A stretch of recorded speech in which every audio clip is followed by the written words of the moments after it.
सतत विकास और संपोषणीयता। भूमिका। आज के विश्व में सतत विकास सस्टेनेबल डेवलपमेंट और संपोषणीयता सस्टेनेबिलिटी दो अत्यंत महत्वपूर्ण अवधारणाएं बन गई हैं। मानवता पर्यावरणीय क्षरण, जलवायु परिवर्तन और संसाधनों की कमी जैसी गंभीर चुनौतियों का सामना कर रही है। इन चुनौतियों से निपटने और आने वाली पीढ़ियों के लिए एक स्वस्थ ग्रह सुनिश्चित करने के लिए सतत विकास और संपोषणीयता के सिद्धांतों को अपनाना आवश्यक है। सतत विकास परिभाषा और व्याख्या। सतत विकास को वर्तमान पीढ़ी की जरूरतों को पूरा करने की क्षमता को भविष्य की पीढ़ियों की अपनी जरूरतों को पूरा करने की क्षमता से समझौता किए बिना के रूप में परिभाषित किया गया है। यह परिभाषा, जो 1987 में आवर कॉमन फ्यूचर रिपोर्ट में पेश की गई थी, सामाजिक, आर्थिक और पर्यावरणीय आयामों को एकीकृत करती है। हालांकि यह परिभाषा विवादों से मुक्त नहीं है। आवश्यकता और विकास जैसी अवधारणाओं की व्याख्या को लेकर बहस जारी है। कुछ विद्वानों का तर्क है कि इन शब्दों को अधिक स्पष्ट रूप से परिभाषित किया जाना चाहिए, जबकि अन्य का मानना कि उनकी व्याख्या लचीली और संदर्भ विशिष्ट होनी चाहिए।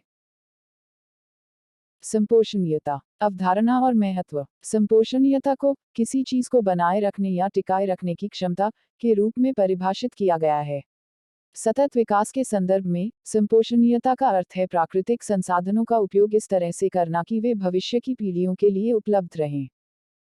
यह अवधारणा सिसोटोनिया शब्द से व्युत्पन्न हुई है, जिसका अर्थ है टीनिया थामे रखना। यह प्राकृतिक संसाधनों के संरक्षण और उनका बुद्धिमानी से उपयोग करने की आवश्यकता पर बल देता है। सतत विकास और संपोषणीयता के बीच अंतर। सतत विकास और संपोषणीयता, हालांकि अक्सर एक साथ उपयोग किए जाते हैं, दो अलग अलग अवधारणाएं हैं। सतत विकास एक व्यापक अवधारणा है जो सामाजिक, आर्थिक और पर्यावरणीय आयामों को शामिल करती है, जबकि संपोषणीयता मुख्य रूप से पर्यावरणीय पहलुओं पर केंद्रित है। सतत विकास का लक्ष्य भविष्य की पीढ़ियों के लिए एक बेहतर दुनिया बनाना है, जबकि संपोषणीयता का लक्ष्य प्राकृतिक संसाधनों और पारिस्थितिक तंत्रों की रक्षा करना है। निष्कर्ष। मानव पर्यावरण संबंध जटिल और महत्वपूर्ण है। हमें अपने जीवन को बेहतर बनाने के लिए प्रकृति का उपयोग करने के तरीके खोजने होंगे, लेकिन साथ ही हमें यह भी सुनिश्चित करना होगा कि हम इसे नुकसान न पहुंचाएं।